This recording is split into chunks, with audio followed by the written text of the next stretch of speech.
आप सभी को मेरा मैत्रीपूर्ण नमो बुद्धाय जय भीम। मैं आप सभी का स्वागत करता हूं अपने इस यूट्यूब चैनल में जिसका नाम है एक कदम बुद्ध के धम्म की ओर। डॉक्टर बाबा साहब आम्बेडकर द्वारा लिखित बुद्ध और उनका धम्म, यह किताब हम समझ रहे हैं और इसका जो ये एपिसोड है, भाग है, ये 51वां भाग है जो आज हम समझने वाले हैं। और मैं आप सभी का इस भाग में मनपूर्वक स्वागत करता हूँ। आशा करता हूँ कि आप सब लोग कुशल मंगल होंगे और आज का जो ये भाग हम जो समझने वाले हैं ये भी आपने पढ़ा होगा। तो बुद्ध और उनके धम्म का दूसरा खंड, उसका दूसरा भाग, जिसमें 5वां जो प्रकरण है, जिसमें बुद्ध का प्रवचन, जो पहला प्रवचन हम देख रहे हैं, जिसमें हम शील मार्ग देख रहे हैं, पारमिता का मार्ग देख रहे हैं।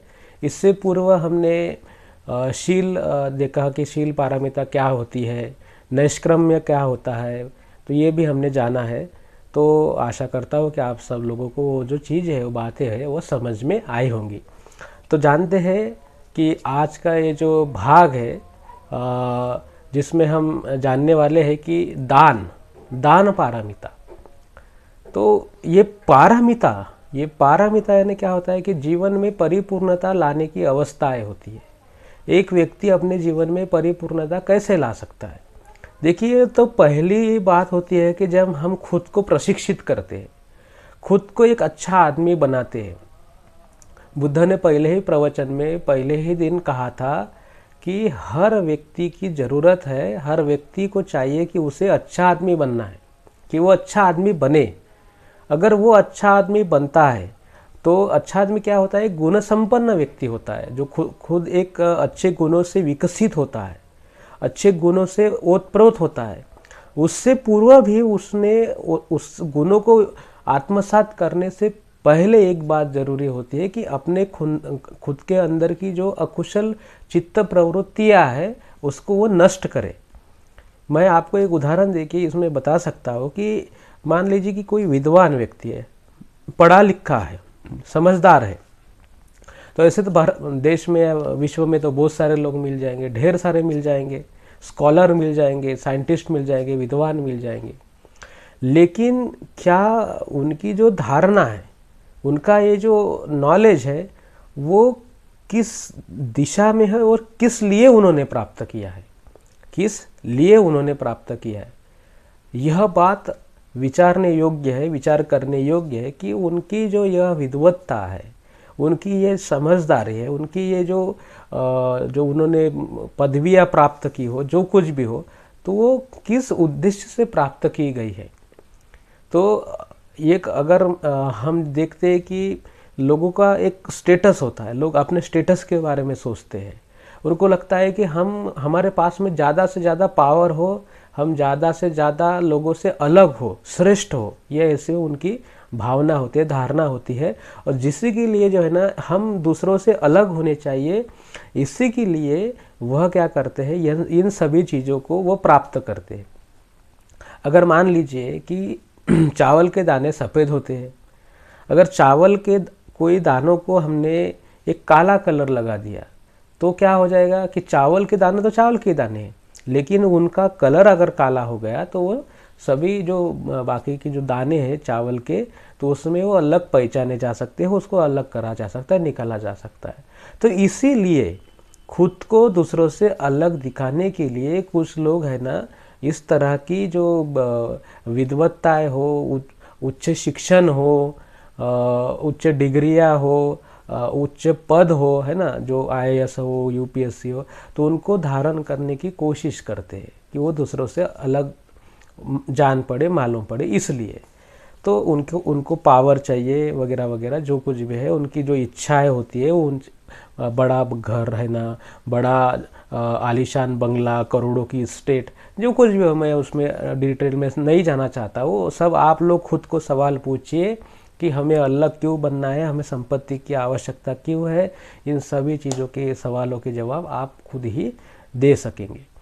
तो इसीलिए यह पारमिता यानी एक तो अपने क्या हो गया, हमने एक अच्छा आदमी जब बनते हैं तो अच्छा आदमी बनने के बाद में बुद्ध उसको एक दूसरा मार्ग बताते हैं कि तुमने अभी पंचशील का पालन किया है, पंचशील लेके तुम बुद्ध के धम्म में प्रविष्ट हुए हो, अभी तुमको क्या करना है, इस तरह से एक खुश, एक संपन्न व्यक्ति बनना है अष्टांगिक मार्ग का उपयोग करके, ताकि तुम्हारे जीवन में जो है वो अच्छाई पनप सके, बढ़ सके, और तुम किसी का बुरा ना कर सको, इसलिए, है ना। तो ये हो गया एक अष्टांगिक मार्ग, तो हमने देख लिया है पूरा का पूरा। बाद में वो जब ये जो शील मार्ग जो है, पारमिता का मार्ग है, इसमें बुद्ध क्या कहते हैं, इसमें बुद्ध हर व्यक्ति को दूसरे व्यक्ति से जोड़ते हैं, हर व्यक्ति को दूसरे व्यक्ति से जोड़ते हैं। बुद्ध कहते हैं कि आप अगर ज्ञानी हो, बुद्ध कहते हैं कि हमने खुद के प्रशिक्षण के लिए क्या किया है कि एक गृह त्याग करते हैं ना, भिक्षु लोग क्या करते हैं, गृह त्याग करते हैं, अपने परिवार को छोड़कर गृहहीन होकर बुद्ध के धम्म का ज्ञान लेते हैं, खुद को अच्छे मार्ग पर आरूढ़ करते हैं। उसके बाद बुद्ध कहते हैं कि आप अगर अच्छे आदमी बने हैं, आपने कुछ अच्छी चीज़ें सीखे हैं, तो वो जो अच्छाई है आपकी, आपका जो ज्ञान है, वो आप दूसरों के भलाई के लिए इस्तेमाल करिए। कोई भी व्यक्ति दूसरों को दुखी छोड़कर, कोई भी व्यक्ति दूसरों के दुखों को देखकर अगर उसका मन नहीं अस्थिर, यानी उसके मन में उसके लिए करुणा नहीं जगती हो, लोगों का दुख देखकर अगर कोई भी भिक्षु हो या ज्ञानी व्यक्ति हो, उसके मन में अगर करुणा नहीं बहती, तो वह भिक्षु नहीं है, ऐसे बुद्ध कहते हैं। वो कुछ भी दूसरा हो सकता है, लेकिन भिक्षु नहीं हो सकता। इसीलिए हर भिक्षु को, हर ज्ञानी को बुद्ध कहते हैं कि उसने क्या करना चाहिए, संसार में जाके अपने ज्ञान का प्रचार प्रसार करना चाहिए, और लोगों को दुखों से मुक्ति का जो ज्ञान है, जो धम्म है, वो लोगों को बताना चाहिए, ताकि उनके जीवन में शांतता आ सके। अगर देखिए, एक मैं उदाहरण दे सकता हूँ, छोटे छोटी बातों से ही बुद्ध का धम्म हमें समझ में आ सकता है, लेकिन है तो वो बड़ा ही लाभकारक हमारे जीवन में, लेकिन हमें वो उतना महत्वपूर्ण नहीं लगता, क्योंकि उसकी जो चर्चाएं हैं हमने सम्यक दृष्टि में की है, बाकी की वीडियोस में की है, फिर से यहाँ पे नहीं दोहराना चाहूँगा।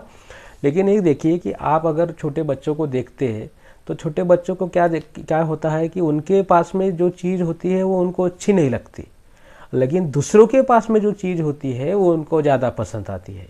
लेकिन उसके पास में जो चीज़ होती है ना, वो भी उससे कम अच्छी नहीं होती, वो अच्छी होती है, अच्छी क्वालिटी की होती है, लेकिन वो उसके पास होने के कारण उसका महत्व कम होता है, और दूसरों के पास के वस्तु का जो है ना आकर्षण ज़्यादा होता है।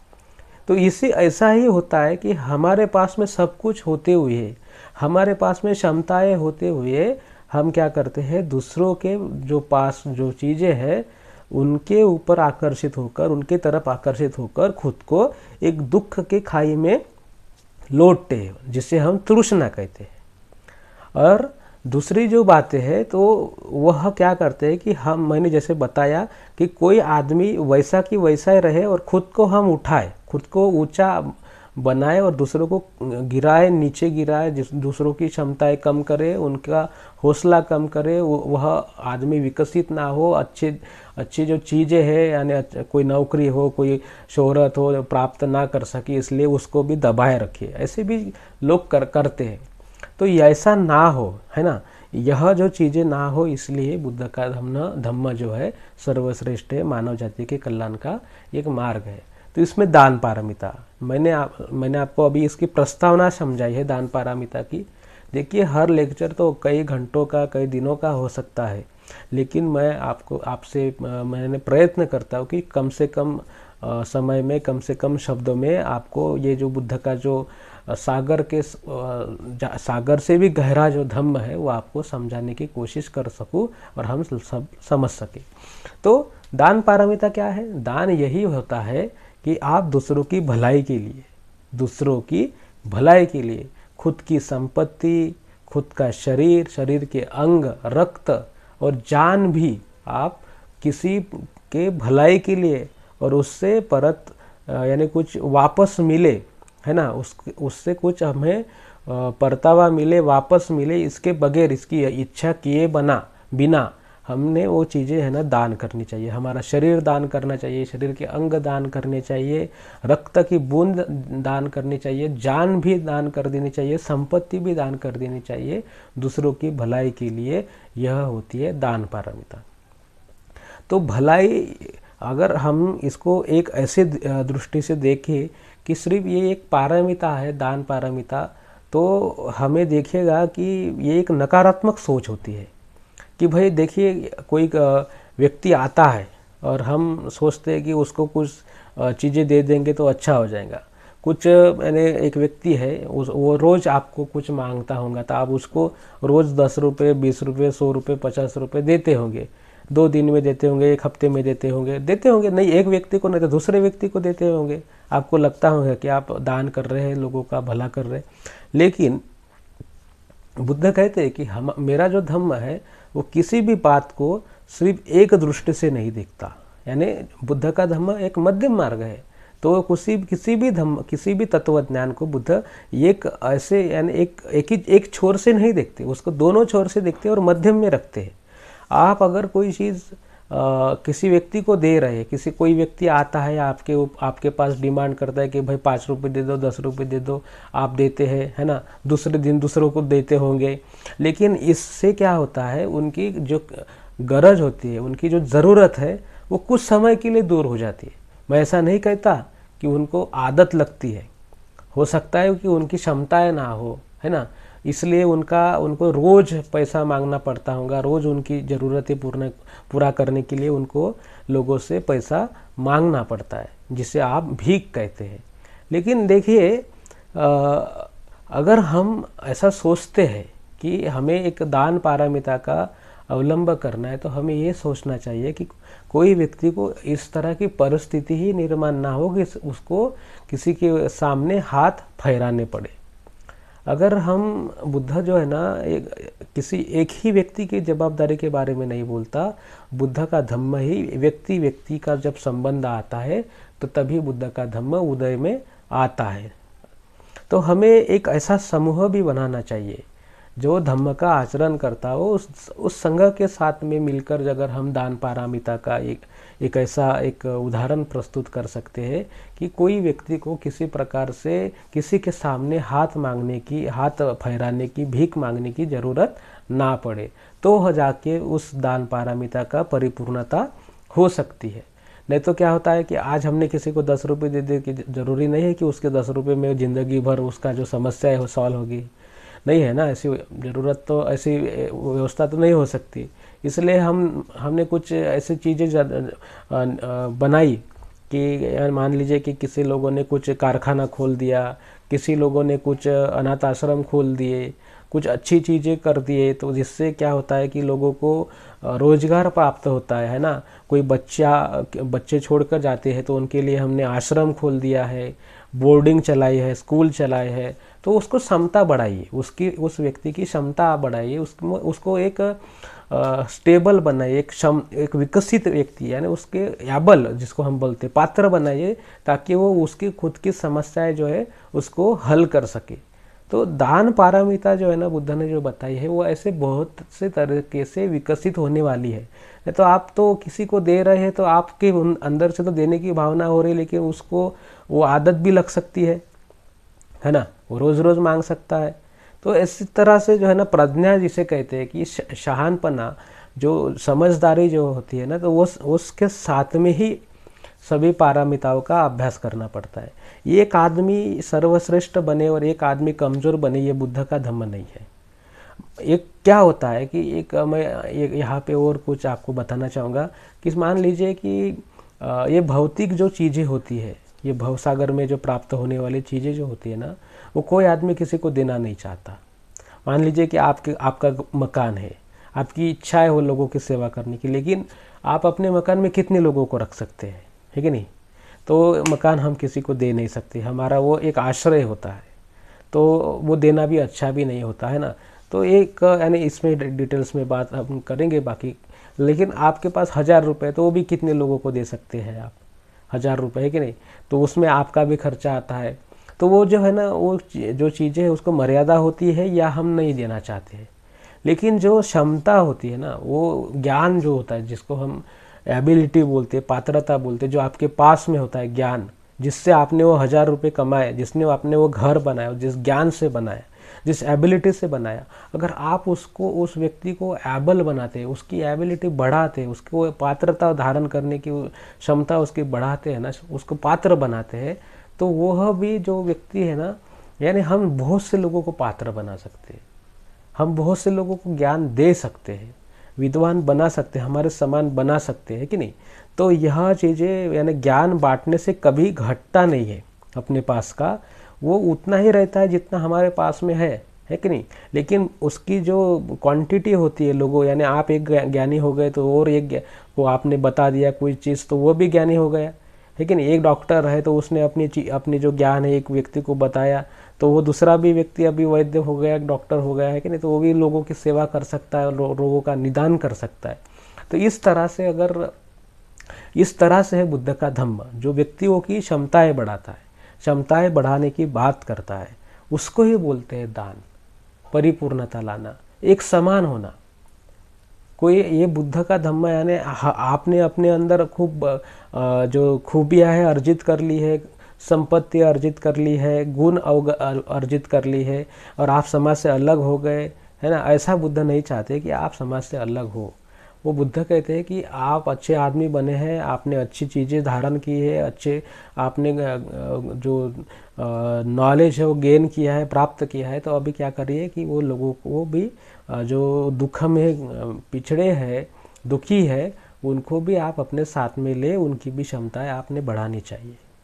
तो ये है दान पारमिता। इससे होता है कि एक व्यक्ति, क्या मैंने बताया जब कि आपके अंदर व्यक्तियों के दुख के प्रति करुणा निर्माण नहीं होती होंगी, तो आप भले ही कुछ दूसरे हो लेकिन ज्ञानी व्यक्ति नहीं है।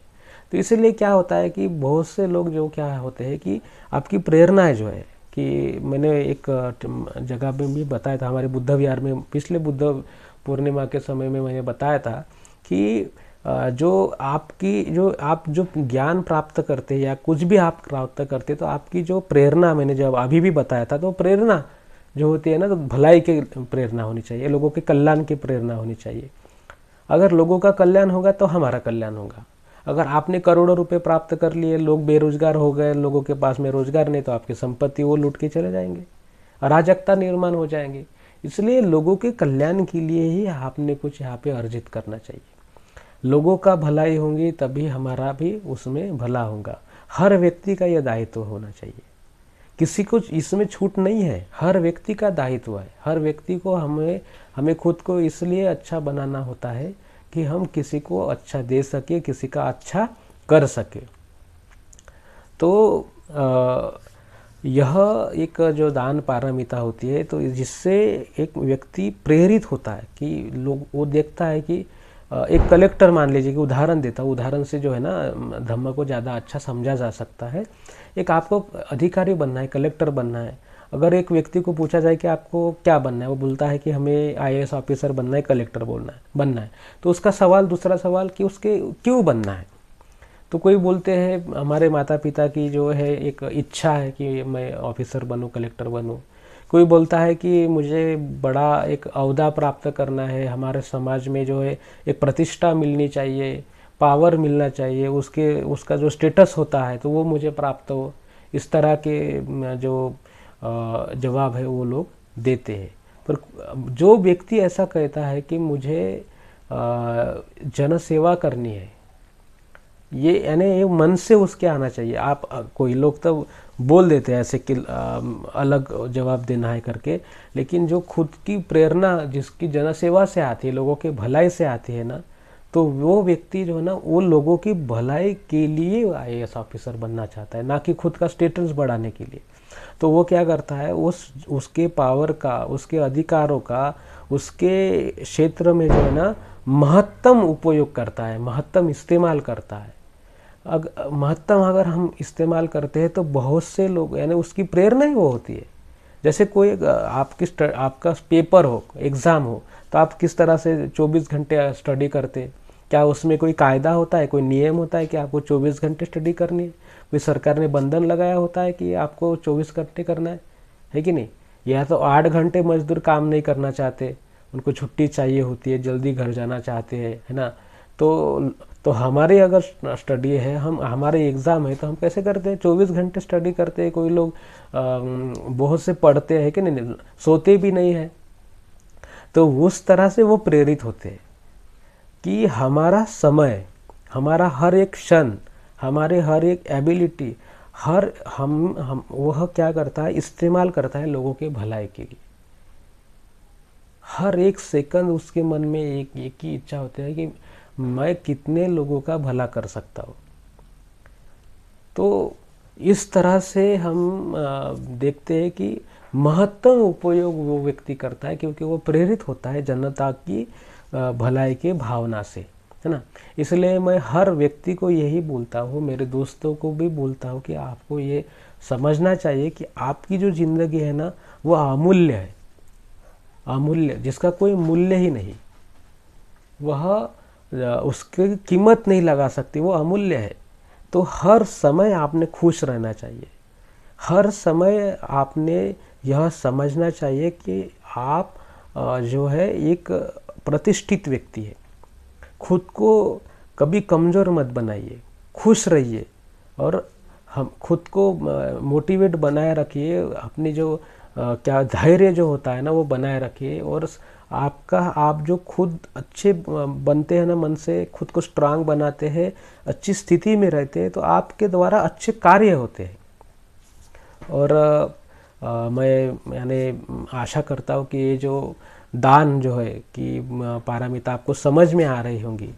और इससे यह भी होता है कि दान यानी जो यानी ऐसा नहीं कि हमें यानी दान करते ही मैं जैसे बताया प्रज्ञा उसमें ज़रूरी होता है। तो इसको थोड़ा रिवाइज करते हैं कि प्रज्ञा यानी दान के साथ में प्रज्ञा जो आवश्यक होती है। प्रज्ञा यानी दान अगर करते हैं तो हमें समझदारी से करना है।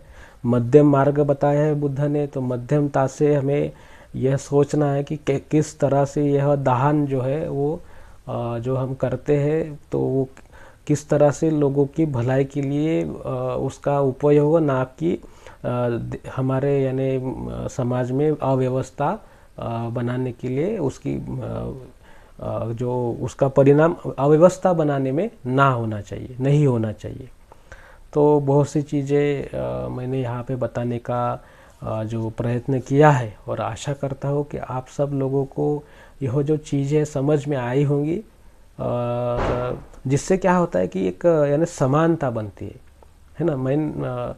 और यह जो वीडियोस है बुद्ध और उनके धम्म के, आप देखिए, इस आई बटन पे क्लिक करके आप बुद्ध और धम्म के बाकी के वीडियोस जो प्रसारित किए गए हैं और प्रासंगिक के वीडियोस भी आप देख सकते हैं। वीडियोस को लाइक करिए और शेयर करिए अपने दोस्तों, मित्रों और परिवार के लोगों के साथ में, ताकि उनके जीवन में भी एक अच्छा संदेश जा सके और एक अच्छा आदमी बनने की उनका भी प्रयत्न हो सके। और सब्सक्राइब करें चैनल को, ताकि आपको भी नोटिफिकेशन मिले कि जब वीडियोस जहाँ पे प्रसारित होते हैं। और बुद्ध और उनके धम्म का जो प्रसार प्रचार करने के लिए सहयोग प्रदान करिए। इसी आशा के साथ में आप सभी के प्रति मैं मंगल कामनाएं व्यक्त करता हूँ और अपने वाणी को देता हूँ विराम। नमो बुद्धाय, जय भीम।